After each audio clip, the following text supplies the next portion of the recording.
Hello and welcome to Guess the Handicaps, your weekly GAA preview show where we, that's right, guess the handicaps. I'm Mick McCarthy and delighted to be joined today by PJ Brown and Gary Connaughton, who are going to guess the handicaps for us. Don't forget to subscribe to the channel. We're here with you every week with football and hurling shows. Let's get to it. Now, lads, I say we're here with football and hurling shows every week, but before we start this week, we're only doing a football show this week, and that's because I'm putting my foot down. You know, I'm well known as a hurling man in these parts, as you know. But I'm looking at the hurling fixtures this week and I'm just going, these are feckin' preseason friendlies because there's nothing to play for whatsoever. Okay, I'll tell you what there's to play for. There's the winner of a joint league title between Tipperary, Waterford, Galway, and Cork. A little bit less so Waterford. They need a bit of a miracle. Limerick are out of things. They have nothing to play for. In 1B, Kilkenny have already won it. They're already joint champions. And Wexford, Clare, Dublin and Antrim all have nothing whatsoever to play for. Neither do Laois and Westmeath, who are both already consigned to a relegation playoff. There's nothing they can do to alter their fate this week. And you're thinking to yourself, like, I don't know whether everybody's just so down on hurling in general at the moment that this has just really annoyed me, but it's like, what a waste of a league season. Like, I know the league is never quite championship, but it always matters somewhat, and it especially matters come the last week. And this week is just a throwaway. We're 2 weeks away from the championship. Brilliant, can't wait for it. But I'm not going to pay too much attention this week. There is an irony, I think, in that with some teams you will see probably their strongest teams that they'll be cooking with the full recipes this week because they're 2 weeks out from the championship. So say like Clare and Waterford, Clare playing Kilkenny, Waterford are playing Tip. I think that you're likely to see their full team, and like you might not have been going full tilt in previous weeks, but I think they probably will this week because you would think you're not going to get better prep for a championship game than Clare playing Kilkenny and Waterford playing Tip. So yeah, that's one thing to think about. But yeah, in general, I mean, these are fair. They're quite meaningless games, I guess.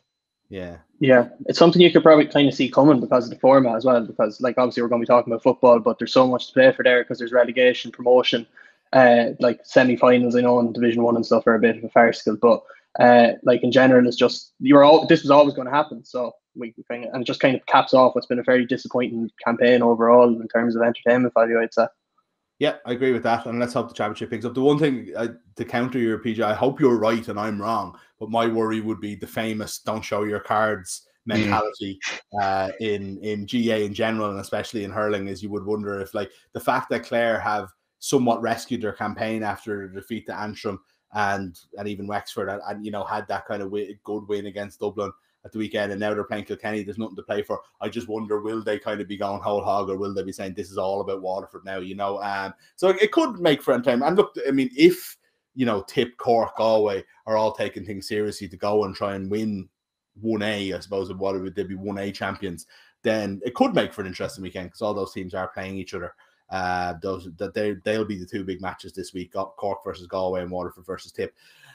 Let's get on to the football, though, because it is more interesting, as you said. Funnily enough, I'm going to divide it up. We'll go through all the fixtures of the games. We'll only do the handicap for, I think, 5 of them is what we're going to do.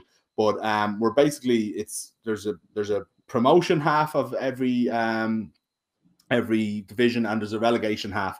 Obviously, the exception is Division 1, where you can't get promoted any further, and obviously Division 4, where there's a Shield final randomly that I didn't know about, I have to be honest, between Sligo and Wexford. But I actually think the two games we can spend least time on here, lads, is the semi-finals, because even though there is a league title here, it just feels so close to championship that I think we'll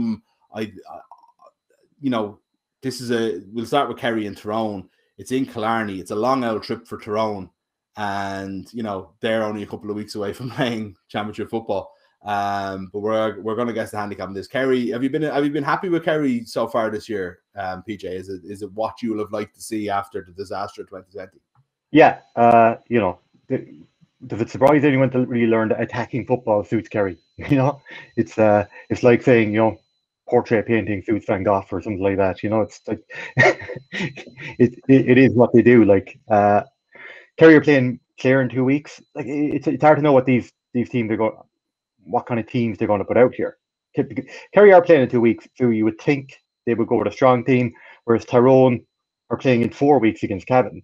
So another Maybe example. it's well try and win the league in the meantime, Maybe, perhaps.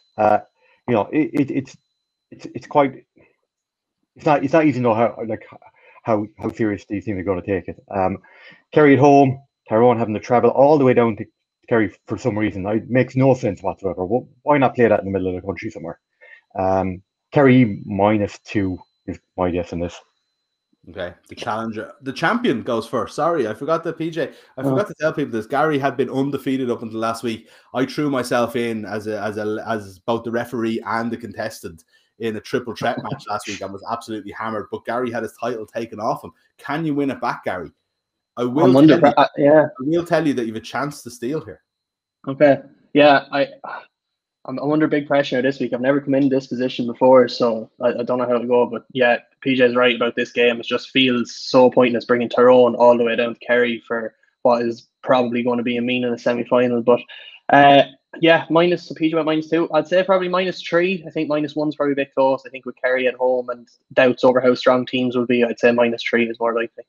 Okay, and -3 it is. So Gary gets off the mark with a big win, taking the champions advantage away from PJ as we go in. The other game, that's on Saturday at 5 o'clock, lads, live on TG Carter. Straight after it, live on TG Carter. Both semi-finals are live at 7:15, Dublin versus Donegal. We won't do the handicap of this. It's Dublin -4, but it's, in Breffni Park because Dublin are the only team that aren't allowed to have home advantage anymore. How ironic.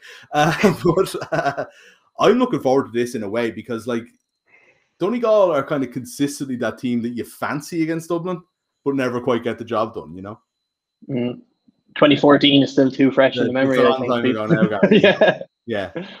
Okay, well, let's move on to the relegation playoffs then. So, that their semi-finals, probably bigger games for all 4 teams involved are basically what are these relegation playoffs between Armagh, Roscommon, Sunday 3 o'clock. That's on GAA Go if you want to watch that. Armagh -2 for that game to stay in Division 1 at the first attempt. And then Monaghan versus Galway in Clonus. This is an interesting one. I want you to guess the handicap on it, and I'm going to send it to you first, Gary. Yeah, like we were talking about the kind of Dublin not being the only team that aren't allowed to play at home. Port Joyce was absolutely fuming over fixing this game. Why. Yeah, for them to, I know obviously they were punished for their training breach or whatever, but then to kind of be rewarded for being punished for this, pretty much the biggest game of their their season so far, just seems absolutely crazy. I just have a couple of quotes here. He said it was a joke, and he says they were being rewarded for breaking a curfew, and I find that unbelievable. So if I could imagine if Galway do end up losing this game, then he's going to be very, very unhappy with. Now, again, it's not going to be in front of 20,000 Monaghan fans or anything, so it's probably not much of an excuse as would be normally. But very fair. I find this game really hard to call. I don't know. Neither team have been great, obviously, as evidenced by the fact that they're in this game in the first place. But Galway, especially, I don't know. I think I'll go Monaghan -1. Just because they're at home, I think it's going to be a coin flip, really.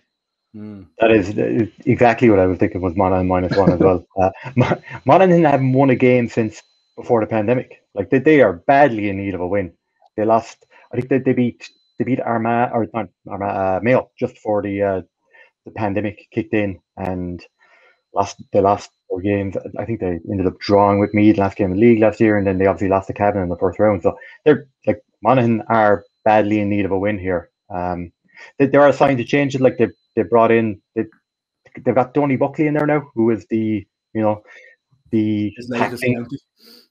tackling guru. So he hasn't been working them for very long. Yeah, the Galway, after being absolutely hockeyed by Kerry, Galway, no surprise they put on a life jacket after nearly drowning against Kerry and went far more defensive against the Roscommon and Dublin. It is very hard a game to call. I'm gonna say Galway -1 because for no other reason other than I think it probably was -1, but just to say something different here. It is Monaghan -1, as Gary predicted. So it's the 2-0 lead. It is interesting, though. I do think that you're right about them going more defensive, and it's kind of a pity in a way. It'd be nice for them to find that balance, and maybe this is how they do it. They play out a league like this, and by the time the championship comes around, they found that nice balance. But I do think that Monaghan showed signs of life in that game against Donegal. That was exciting, and they could spring to life. I suppose Galway showed signs at times maybe against Dublin, but mainly in the Roscommon match, that they might have something more to offer. And it's like you want either of these teams could click on any day. We kind of know that the talent's there. So that's why I'm most interested in this. But actually, it's funny when you were saying, Gary, about the about Clonus maybe not making that much of a difference because there's got to be nobody there. I kind of regretted maybe us not talking more about our man Roscommon, because if anybody watched Antrim and Wexford in the hurling last week, whatever about was given out about the hurling season and everything, and this was a good game regardless. I know you were watching it, Gary, but the difference that having a crowd at a GAA match, even a small one, made, it was just phenomenal. I think this is one of the most old hat conversations that could possibly be had over the last 3 or 4 months. Every sport has had this conversation. We've all talked about it, but I actually can't pass without saying it, because it really did make that much of a difference. It was phenomenal, wasn't it? It felt like a big championship game, like a final or something, just because people were so pumped up to get in there as well. Like, it was absolutely brilliant to see. And like, let's be fair, sport hasn't been great over the last year just because of the fans. And like, you don't, like, I know people have said it many times, but you don't really appreciate how much of a difference they will make until they have kind of come back slowly now. So yeah, definitely. And hopefully we see more of it over the summer. Yeah, hopefully we see more of it in the Republic as well. But in the south, in the north, this weekend, you've got big games, but they're all on GAA Go as far as I know. But Armagh Roscommon relegation from Division 1 at play, Down Laois relegation from Division 2 at play, and Derry Limerick, which promotion to Division 2 is on the cards there. So that's a good bit to keep. Like, again, I would be seeking out these games. If you like me, you're just done with the soulless of watching empty crowd GAA games. Moving on to Division 2, lads. We're going to pick one from the promotion and one from the relegation here again. So basically, these are semi-finals. There will be a final, but this is the big game for both Clare Mayo and for Kildare Meath, because you win and you're promoted.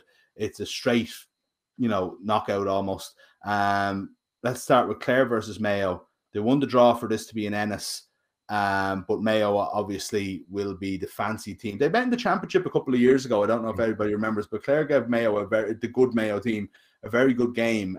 It was kind of one of the many, almosts that Clare seemed to have in the championship. But the one thing that they have going for them, PJ, is that in the league, sometimes they turn those almosts into actual wins. Yeah, I think that was 2017. Was that the game you were talking about, Mick? Yeah, I think Mayo won by. Yeah, Mayo won by 7. This is the first time these two teams. In the end, was it 7? Yeah, I think it was closer all the way through. So sorry. Yeah. Better research. This is the first time these two teams have met in the league since 2002, which is nearly 20 years. Really incredible. I think you're right. Just Mayo, just Clare, staying in Division 2 is pretty much job done, I guess. And it getting up to Division 1 would be an incredible achievement by them. Mayo's probably going to have too much. Both of these teams are playing the fortnight again, which I don't know how much that factors into their thinking. It's Clare playing Kerry in a fortnight, Mayo playing Sligo. Yeah. Mayo have to get promoted, though, don't they? I mean, this is do or die. They'll fancy themselves to beat Sligo regardless, but they have to, they're a Division 1 team that got caught in the hop a little bit last year, and they can't really afford to not be in there. They're in possibly the top 3 teams in the country. Yeah, I think Mayo definitely win this. Mayo -5. Okay. Gary? Yeah, it's kind of the exact opposite of what we're talking about in some of the Division 1 semi-finals, and this is a massive game for both teams because, like you're saying, Mayo are definitely going to want to be up in Division 1, and for Clare, it would be a huge achievement to get up there as well. So even though Championship is in 2 weeks, or maybe because Championship is in 2 weeks, I think this game is a big game and it'll be in high intensity, and both teams will be going hell for leather in it. But I think, like PJ was saying, Mayo will have too much for them. So PJ said -5, was it? Yeah. -6. I'll go the other way. Wow. Gary is on fire today. Ah.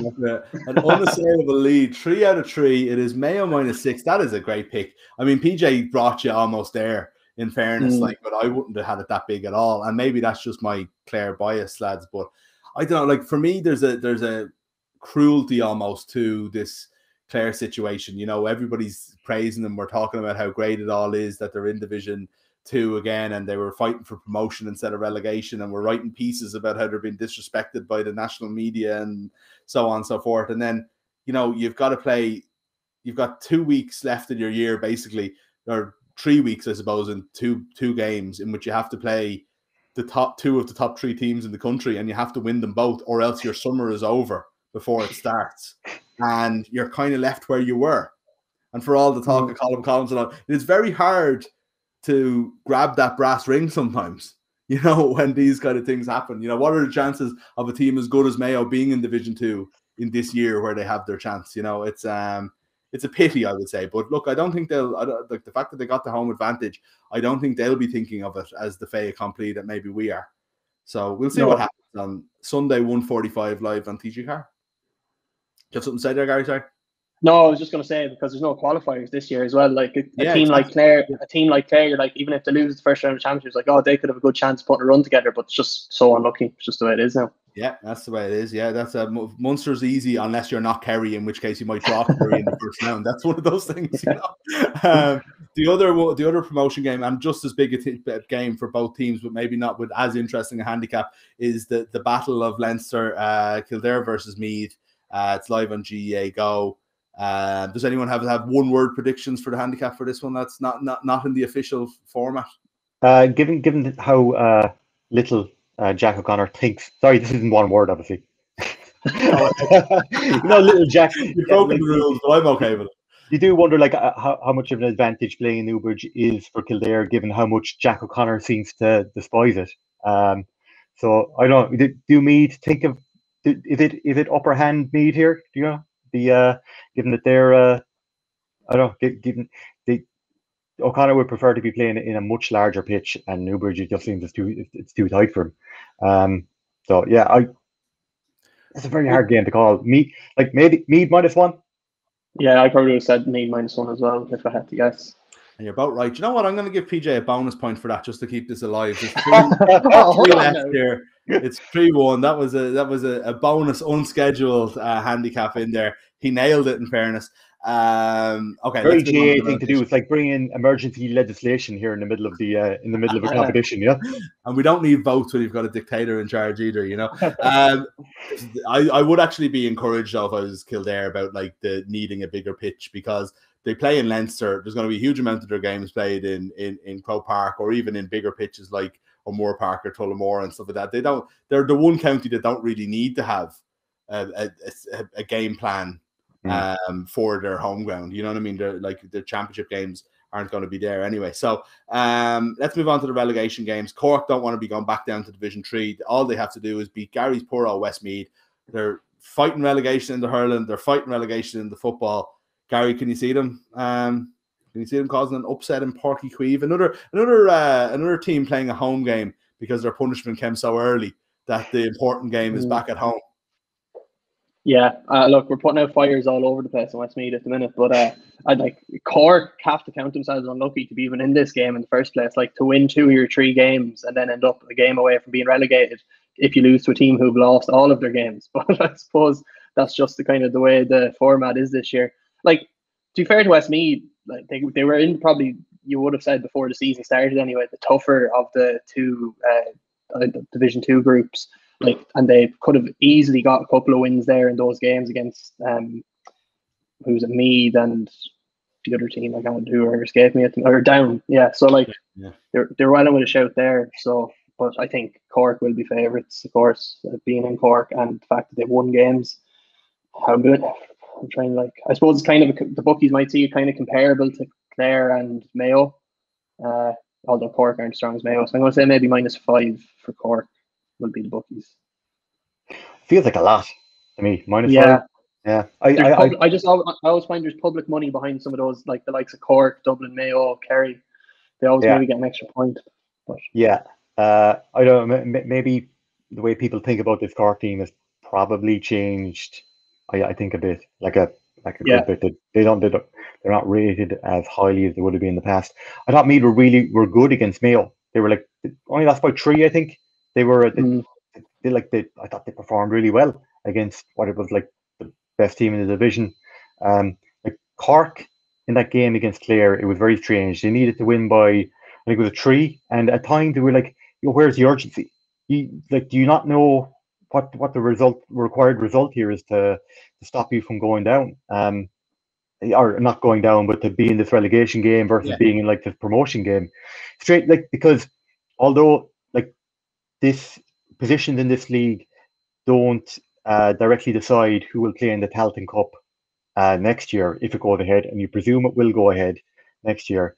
Like, you would prefer to be in Division 2 rather than Division 3, like, rather than or Division 1, as they could have had the chance to be, guarantee themselves that they'd be in the championship next year, no matter what happens. I was very frustrated with that, because like, even as a Clare fan watching it, it's like, and I think the three of us actually were talking as it was happening, but like it would really worry me for the team, because I don't know if it was a lack of urgency because they didn't care, which would worry me, or that the fact that they didn't know, which would make me really worry about management. Because when Clare equalised late on, Cork immediately upped their game, scored straight away, and looked comfortable, and then backed off again. Absolutely bananas. Like, they easily could have won that game by 3 points. I don't think it's gonna be -5. I had -3 written down here, but because I'm playing the game here, and it's gonna say -4. Well, no matter what I do, emergency legislation, diktats, whatever, I can't stop Gary getting it right every single time. He's got a Cork -5. There's nothing I can do to keep it alive. The other relegation game in Division 2, I think we'll have slightly less interest, but again, we'll have a crowd in Newry. Down versus Laois. Laois have been very poor so far this year. Down did get the win against Westmeath to keep them at least, I don't know, some semblance of confidence going into this game. That's down -2. Going on to the promotion games then in Division 3, we're going to do our first division, or maybe our second Division 3 game of the year. The first one, though, is Derry versus Limerick. Limerick, like, it is good to see Limerick. We were having conversations when we were doing the so-called weaker podcast, as it was called, maybe 3 years ago, PJ, where we were talking about, are Limerick the worst football team in the country? And now they're in a promotion playoff in Division 3. It's a great turnaround. It is actually good to see. It just shows you the good work that Limerick GAA are doing. It's quite obvious from the hurling, but like, that's extended all the way through to football as well. Yeah, Billy Lee, like, obviously deserves a lot of credit. I think it's 2016. Am I right in saying he's been in there since? Done a really good job. Like it's been like a slow kind of grind for them. They won't beat Derry though.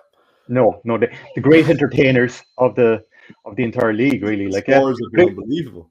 21 points, 5-13 and 116. A meager 116 against Ulster champions Cavan. Yeah. 2 of the nicest jerseys in the country this year as well. Yeah, find that post on the site of all this year's home jerseys. There's a plug for you lads. We're picking this one, are we? We're not. No, I was just gonna. It's I can tell you it's Derry -6, but again, I just, like, funny enough, for all their high scoring, the most impressive performance was against Cavan, because I watched the last 15 minutes of that and was just really impressed at how they held them off really comfortably. It was like as if, Derry are a better team than Cavan. I know certain listeners won't be happy to hear that, but that was the impression I got from watching that game, rather than they had the big performance and won it. It just felt like that they were a better team. So they could be one to watch this summer, and we'll definitely keep an eye on them this week to see if they get promoted to Division 2. But the one we are going to pick is Offaly versus Fermanagh, because Fermanagh were in Division 2 last year. Offaly kind of in much the same vein as Limerick, coming from nowhere. But John Monaghan is there. He's a man who can do it with the smaller counties. He can do it with the bigger counties. He can do whatever he wants, so long as he wears the shorts, the magic shorts.